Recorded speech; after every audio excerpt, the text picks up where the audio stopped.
Umani ng matinding kilig at usap-usapan online ang nangyaring eksena sa concert ng tambalang Kim Chiu at Paolo Avellino sa Toronto ngayong araw. Marami ang nakapansin na sa tila pagiging speechless ni Paolo sa gitna ng kanilang performance. Isang reaksyon na agad binigyang kahulugan ng fans bilang may malalim na pinanggagalingan.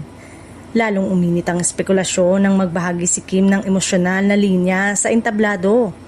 Kapag sinusunod ko kasi ang puso ko, minsan namamali ako. Sana this time tama na. Para sa marami, hindi ito basta linya lang kundi tila isang pahiwatig na may personal na kahulugan na agad namang ikinabit sa kanilang dalawa. Dahil dito, umugong salitang hard launch sa social media, kung saan maraming fans ang naniniwalang eto na ang kumpirmasyon na sa tunay na estado ng kanilang relasyon. Ang natural nilang closeness at chemistry sa stage ay tila mas naging totoo at ramdam dahilan para mas lalo silang pag-usapan.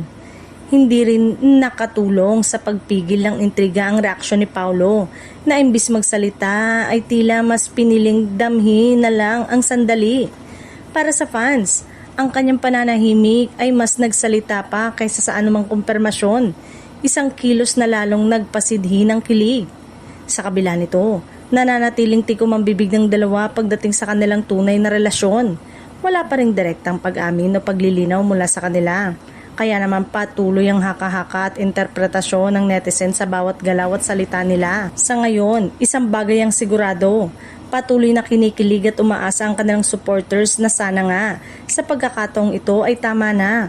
Totoo man o hindi ang mga espekulasyon, hindi maikakaila na matagumpay nilang napasaya at napakilig ang kanilang fans sa special na gabing yun.